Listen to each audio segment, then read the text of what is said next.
Hello friends, this video on structural organization of animals part 1 is brought to you by examfear.com. No more fear from exam. Things to be covered in this lesson are animal tissues, organ and organ system, earthworm, cockroach and frogs. Okay, so in our previous lesson we spent some time understanding the morphology and anatomy of plants. So we looked at the external features as well as the internal features and characteristics of different types of plants.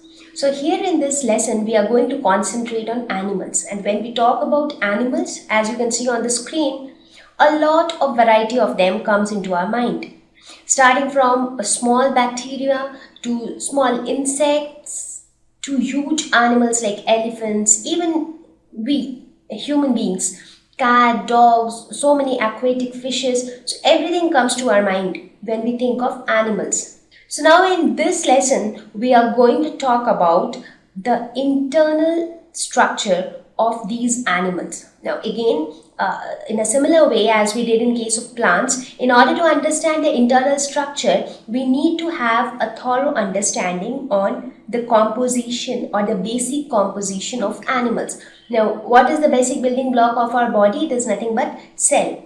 So we will spend some time understanding what is a cell, which we have already studied in our class 9th. What is cell, what are animal cells, what are plant cells. We will specifically talk in detail about the different types of animal tissues. So what are the different types of tissues, what are their functions, how do they look like, their structures. So we'll spend some time understanding that, and once we are clear with that, we will talk about the morphology and anatomy of some of the animals, because see, in animals it is like the variety is huge. So we just can't keep on talking about each and every animal. So we will talk about 3 different types, 3 animals of different categories, and we will look at their structure in detail. So that is our agenda in this lesson. So let us start with the basics. What are tissues? Now, as I said about cells, you all know, right? What is a cell? What is the difference between plant cell and animal cell? The structure and functions of the different cell organelles, all those things are very much clear to you. If not, you can refer the video on cell of class 9th. So that will help you to get clarified with the basics. So here we will start with tissues. So what are tissues? It is again a repetition, I know, but just to give you a quick recap. It is nothing but a group of cells that are similar in structure or work together to achieve a specific function. So their main agenda is this: they work together to achieve a common function. So some cells, if there are 100 cells in your body, some 10 cells group together to perform one function. Some 20 cells group together perform the second function. Again, some 30 cells group together perform a third function. So that grouping of cells to perform a common function is, then each such group is known as a tissue. Now when we talk about tissues, here you can see examples of tissues. Here on the left hand side you can see the lung tissue. Our lungs, they are made up of cells, and inside the lungs the cells group together to perform some specific function. So this is how they look like under a microscope. Again, on the right hand side you can see a plant tissue. Now a quick question for you. Now that we have already spoken about plant tissues in our previous lesson, just looking at this picture, can you tell which type of plant tissue is it? This is just a quick question based on our previous lesson. Exactly, this is nothing but sclerenchyma. You remember sclerenchyma, the tough and hard tissue which provides a lot of rigidity to the plant, right? Okay. Anyway, so we know what are tissues. Now, whenever we talk of tissues, this levels of organization comes into picture, because you have to be very clear about where tissue stands in this level of organization. Because in multicellular animals, in multicellular organisms rather, since there are so many cells inside the body, so the grouping has to be very proper. The division of labor, what we call as, that has to be very proper. So for that, a level has to be maintained. So let us look at it again because I know I have explained this quite a number of times in our previous chapters, but still we will have a quick recap so that there is no confusion. The basic building block of any living organism, whether it is a unicellular or multicellular, whether it is plant or animal or whatever. So cell is the basic building block. So since here we are talking only about animals, the picture here you can see is an animal cell with all the cell organelles inside it. These cells group together to form a tissue. For example, the lung tissue, which I was just talking about. So even inside that lung tissue, there are many cells which have grouped together and they have decided to perform one function. Now many such tissues will group together to form an organ. And what is your organ? Organ is nothing but the lungs. Lungs are the organs, right? These are the organs which help in respiration. So there are many such organs in our body, right? Lungs are not the only organs. We have lungs, we have kidneys, we have stomach, we have intestine. So there are so many different organs which together form organ system. When I talk about organ system, can you think of some of the organ systems which are present in the human body? When I talk about organ systems, we have the digestive system which helps us in digestion and absorption of food. We have the excretory system which helps us to get rid of all the waste products from our body. We have the respiratory system which helps in the exchange of gases, cellular respiration. So these organs together form one organ system. For example, here in this picture you can see that the lung tissues form lung, and then the lungs together form, not only lungs, like lungs, then your trachea, the bronchioles, mouth, pharynx, all these organs together form your respiratory system. Correct? And many such systems like the respiratory system, digestive system, circulatory system, excretory system, all these systems together will form the organism. And what is the organism? The organism in this case is a human being. So this is our level of organization, that the basic building block starts with cell, but some of these cells group together to form tissues. These tissues again group together to form organs, organs to organ system, and many such organ systems together form an organism. Now this hierarchy has to be maintained for proper functioning of a multicellular organism, because see, in unicellular organism it is quite simple because there is just one cell. So you cannot talk of division of labor, you cannot talk of some of the cells getting grouped together and all those stuff. So nothing comes into picture. There is just one cell, and that one cell has to perform all the functions, starting from digestion, starting from ingestion, that is intake of food, excretion, blood circulation, everything has to be done by that particular cell.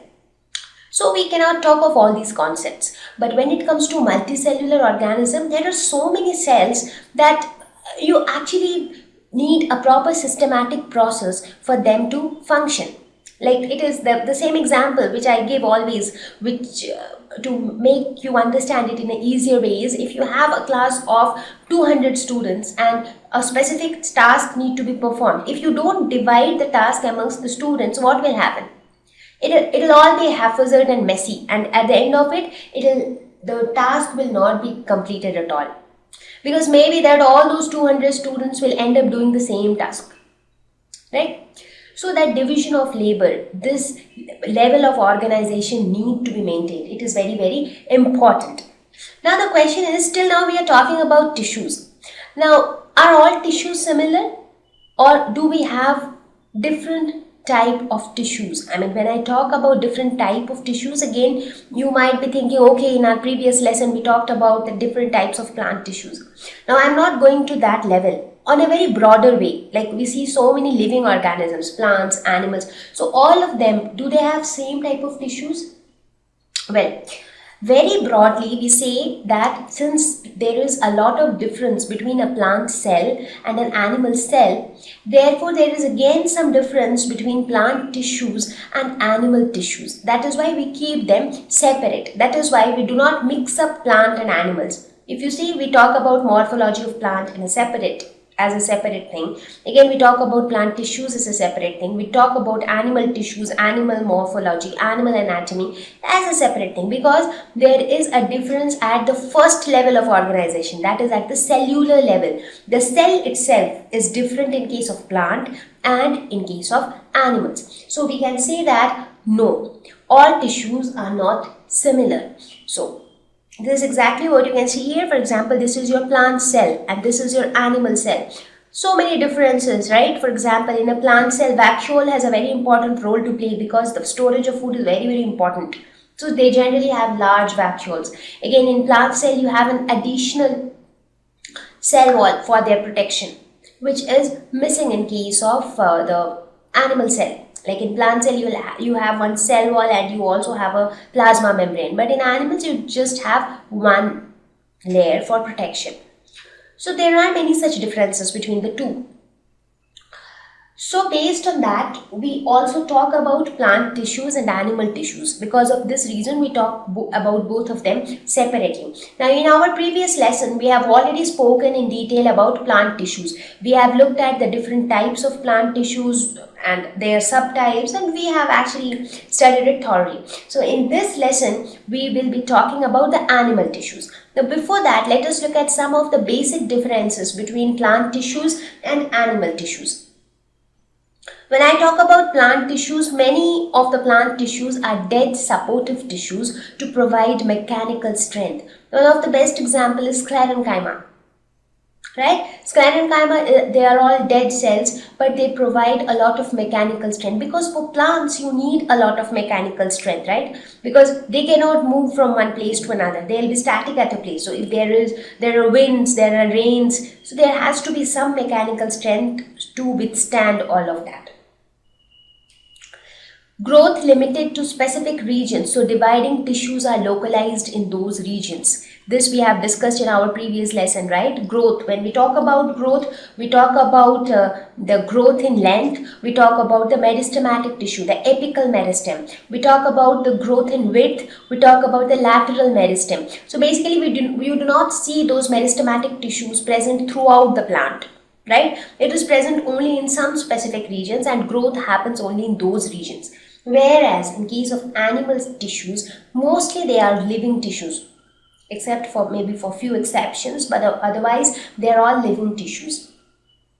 Growth is almost uniform throughout. So here, if you see in this picture, you can look at the difference. For example, if there is a small a kid, when he grows into an adult, the growth happens from everywhere. His height increases, his weight increases. If you look at his palm, his fingers, so everything increases proportionately, right? So we can say that the growth is almost uniform throughout. But in case of plants, it is not like that. For example, it is only the length which is increasing and the width which is increasing. Other than that, the leaves and everything, they will remain the same. Their size will not increase, the size of leaf and all those things. So these were some of the differences between plant tissues and animal tissues. Thank you. Please visit www.examfear.com to watch more videos, attempt free online test, get free study material, find tutors and mentors. Thank you once again.